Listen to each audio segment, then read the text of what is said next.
नमस्कार दोस्तों, स्वागत है आपका आपके online channel mind map classes में। हम पढ़ रहे हैं भारत के संवैधानिक इतिहास कि भारत के संविधान का इतिहास क्या रहा।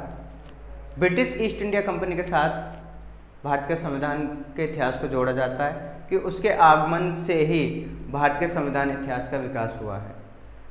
हमने पिछली 2 क्लासों में बात की थी 1600 का चार्टर अधिनियम, जिसमें ब्रिटिश ईस्ट इंडिया कंपनी 15 वर्ष तक भारत में व्यापार करने के लिए आई थी और उसे 15 वर्ष तक कई भारत में व्यापार तथा पूर्वी देशों के साथ व्यापार करने का एक अधिकार दिया गया था। उसके बाद 1726 का चार्टर अधिनियम पढ़ा, 1773 का पढ़ा, 1781 का एक्ट ऑफ सेटलमेंट पढ़ा, फिर 1784, 1786, 1793 के कुछ महत्वपूर्ण चार्टर अधिनियम पढ़े और उनकी महत्वपूर्ण बिंदुओं को मैंने डिस्कस किया, जो कि परीक्षा की दृष्टि से बहुत महत्वपूर्ण है। आज बात करेंगे 1813 के चार्टर अधिनियम की। इसकी क्या विशेषताएं रहीं, इसके महत्वपूर्ण बिंदु क्या रहे, इन विषयों पर चर्चा करते हैं। तो सबसे पहले तो कंपनी के अधिकार पत्र को 20 वर्षों के लिए बढ़ा दिया गया। मैंने जैसे पहले बताया कि कंपनी 10 वर्ष, 15 वर्ष या 20 वर्ष के लिए अधिकार पत्र को बढ़वाती रहती थी। ऐसे ही जब उनका अधिकार पत्र समाप्त हुआ तो इस बार भी 20 वर्षों के लिए कंपनी ने अपने अधिकार पत्र को बढ़वा दिया गया। ब्रिटिश शासन ने कंपनी से भारत के व्यापार को, इसकी दूसरी महत्वपूर्ण बात यह है कि ब्रिटिश शासन ने कंपनी के भारत के साथ व्यापार के एक अधिकार को छीन लिया और चीन के साथ चाय तथा पूर्वी देशों के साथ व्यापार को ज्यों के त्यों ही रखा। इसकी 2 महत्वपूर्ण बातें थी जो कि परीक्षा में बहुत ज़्यादा पूछी जाती हैं। दूसरी बात ये थी कि ईसाई मशीनरियों को भारत में धर्म प्रचार की अनुमति दी गई, जो कि कई बार एग्जामों में पूछी गई है, पीसीएस में भी और यूपीएसआई की पिछली परीक्षाओं में भी ये जो पॉइंट है ये पूछा गया है कि किस एक्ट के तहत भारत में ईसाई मशीनरियों को धर्म प्रचार की अनुमति प्रदान की गई। तीसरा इसमें महत्वपूर्ण बिंदु है कि भारतीयों की शिक्षा पर प्रतिवर्ष 1 लाख रुपए खर्च करने का प्रतिबंध किया गया कि जो भारतीयों की शिक्षा है उस पर 1 लाख रुपए खर्च किए जाएंगे। अंग्रेज जो थे या जो ब्रिटिश ईस्ट इंडिया कंपनी थी, अपने सुशासन के लिए भारतीयों को शिक्षित करना चाहती थी ताकि वो निचले स्तर पर एक क्लर्क लेवल तक भारत के लोग उनकी सहायता कर सकें, उनके कामों में सहायता कर सकें। वो अंग्रेजी को बढ़ावा देना चाहते थे ताकि यहाँ के लोग समझें, भारत के लोग समझें और उनका व्यापार में या उनके काम काजों में एक क्लर्क लेवल तक साथ दें। इसी उद्देश्य से उन्होंने भारतीयों को अंग्रेजी शिक्षा की ओर धकेला और कहीं ना कहीं यहीं से शुरुआत होती है भारत के स्वतंत्रता आंदोलन की। जैसे ही वो शिक्षित होते हैं और जानते हैं, उनकी योजनाओं को समझते हैं, तो भारत के जो लोग थे वो अपने विकास की ओर अग्रसर होते हैं और उनके जो कार्यों की अवहेलना शुरू करने लगते हैं। इसके बाद में आता है 1833 का चार्टर अधिनियम। ये बहुत महत्वपूर्ण अधिनियम है। इसकी मुख्य बात ये थी कि इसमें बंगाल के गवर्नर जनरल को भारत का गवर्नर जनरल बना दिया। मैंने पहले भी पिछली वीडियो में बात की थी कि एक बंगाल का गवर्नर होता था, जो कि पहला बंगाल का गवर्नर था लॉर्ड क्लाइव। फिर बंगाल का गवर्नर जनरल था जो कि 1773 के रेगुलेटिंग एक्ट के तहत बने थे, वारेन हेस्टिंग्स। अब बंगाल के गवर्नर जनरल को बंगाल का ना कहकर खाली भारत का गवर्नर जनरल बना दिया, जो कि थे लॉर्ड विलियम बेंटिक।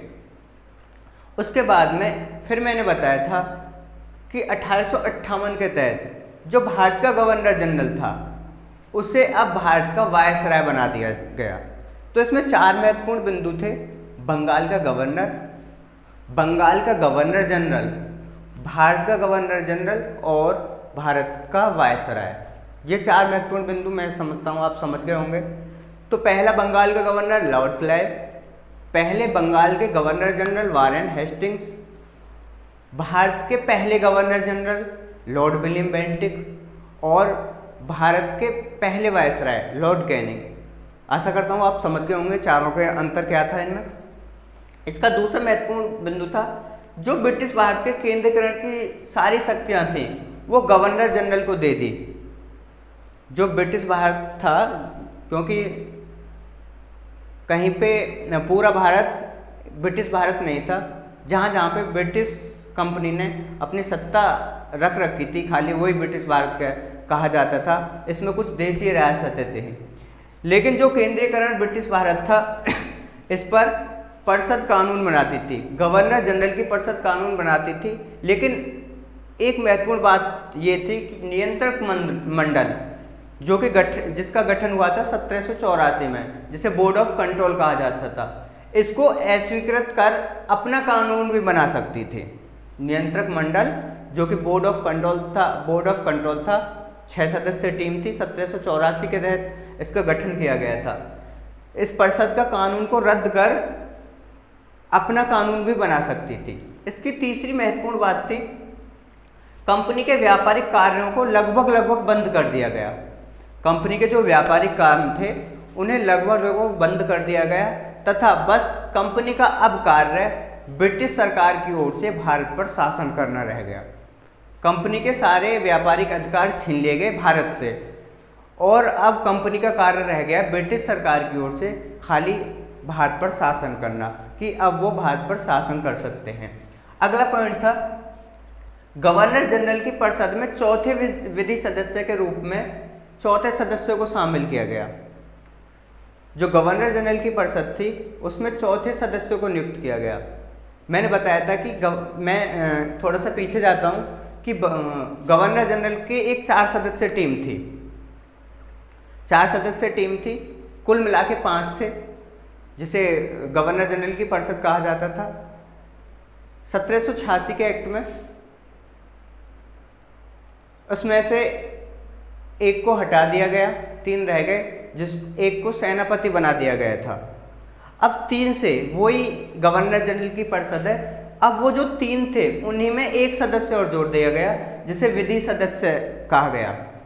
दूसरा था, अगला पॉइंट है, इसका महत्वपूर्ण पॉइंट है, 1843 में दास प्रथा को समाप्त कर दिया गया। 1843 में जो दास प्रथा थी उसे समाप्त कर दिया गया।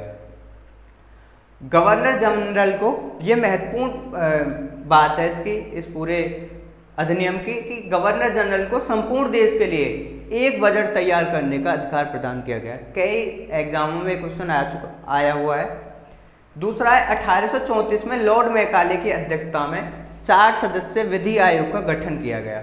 लॉर्ड मैकाले की अध्यक्षता में 4 सदस्य विधि आयोग का गठन किया गया, जिसने भारतीय दंड संहिता का, कह सकते हैं भारतीय दंड संहिता लिखी, जो कि 1861 में आईपीसी जिसे हम पढ़ते हैं आज, वो लॉर्ड मैकाले की अध्यक्षता में ही 1861 में बनाई गई थी। यही विधि सदस्य थी, यही टीम थी वो पूरी। इसकी एक महत्वपूर्ण बात थी कि भारतीयों के लिए धर्म, जन्मस्थान, मूलवंश, रंग के आधार पर अयोग्य न ठहराए जाने का उपबंध किया गया, कि भारत के जो लोग हैं उन्हें सरकारी नौकरी में लाना है तो धर्म, जन्मस्थान, मूलवंश व रंग के आधार पर उन्हें अयोग्य नहीं ठहराया जाएगा। इसकी अंतिम और आखिरी बात है कि ये जो 1833 का चार्टर अधिनियम था, इसमें आंशिक संकेत मिलते हैं भारतीय संविधान के, एक छोटे संकेत मिलते हैं भारतीय संविधान के निर्माण के। तो हमारा जो 1813 का चार्टर अधिनियम पढ़ा, 1833 का चार्टर अधिनियम पढ़ा, आगे 1853 का चार्टर अधिनियम पढ़ेंगे और 1858 का चार्टर अधिनियम पढ़ेंगे। ऐसी छोटी क्लासों के माध्यम से हम आपके लिए कुछ विशेष महत्वपूर्ण जानकारी जुटा के लाएं, जो कि आपकी परीक्षा की दृष्टिकोण से बहुत महत्वपूर्ण साबित हो सकती है। धन्यवाद, मिलते हैं अगली क्लास में।